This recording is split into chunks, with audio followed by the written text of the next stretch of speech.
ఇప్పుడు మనం cheese bread role ఎలా ప్రిపేర్ చేయాలో చూద్దాం. ఫస్ట్ బ్రెడ్, ఆలు, చిల్లీ, కొరియాండర్, ధనియా పౌడర్, గరం మసాలా పౌడర్, కారం అండ్ సాల్ట్. ఓకే, ఇలా 4 సైడ్స్ ఇలా కట్ చేసుకోవాలి.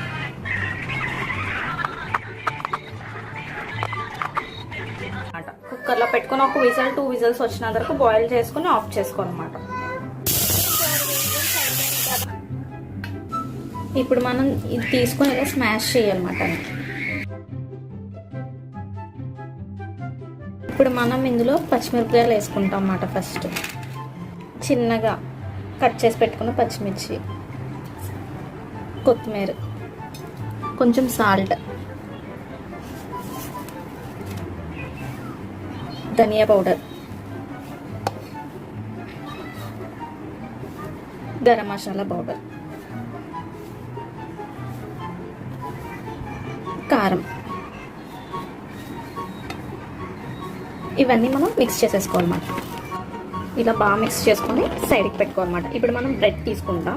ఏమో బ్రెడ్ క్రమ్స్ మాట, మనం సైడ్ బ్రెడ్ ఉంటుంది కదా, అది మనం మిక్సీ చేసి ఇలా చేసుకున్నాం అన్నమాట. ఓకే, ఇప్పుడేమో ఇదేమో కార్న్ఫ్లోర్లోని కొంచెం 2 టేబుల్ స్పూన్స్ కానీ 3 టేబుల్ స్పూన్స్ కానీ వాటర్ వేసుకొని ఇలా కలుపుకోవాలన్నమాట.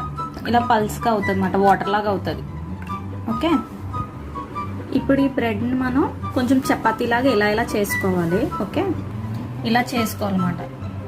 దీని మీద మనం ఈ బ్రెడ్ మీద మనం ఇలా చీజ్ పెట్టుకుంటాం అన్నమాట, ఒక చీజ్. ఓకే, ఇందాక మనం మిక్స్ చేసి పెట్టుకున్న వీటిని ఇలా చేసుకోవాలన్నమాట. చేతితో ఇలా చేసుకొని ఈ చీజ్ మధ్యలో పెట్టేయాలి.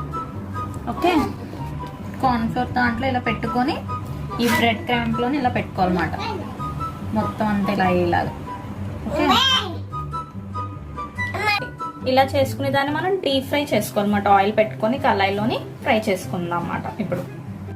ఇప్పుడు ఆయిల్ బాగా హీట్ ఎక్కిన తర్వాత మనం ఈ చీజ్ బ్రెడ్ రోల్ మాట ఇందులో వేసుకోవాలి. ఓకే,